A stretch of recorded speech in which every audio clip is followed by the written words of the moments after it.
ماجد اذہان۔ السلام علیکم ورحمۃ اللہ وبرکاتہ۔ میری تقریر کا عنوان ہے آدمی کے ہر جوڑ پر صدقہ ہے، کلو سلامہ من الناس علیہ صدقہ۔ ابو ہریرہ رضی اللہ عنہ سے روایت ہے کہ رسول اللہ صلی اللہ علیہ وسلم نے ارشاد فرمایا، آدمی کے ہر جوڑ پر صدقہ واجب ہے۔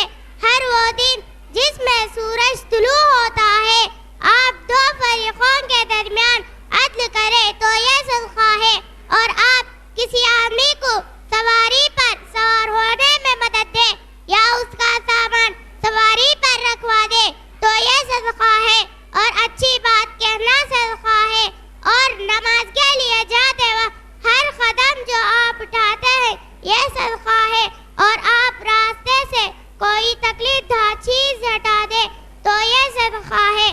یہ حدیث بخاری اور مسلم میں موجود ہے۔ وما علینا الا البلاغ المبین۔ السلام علیکم۔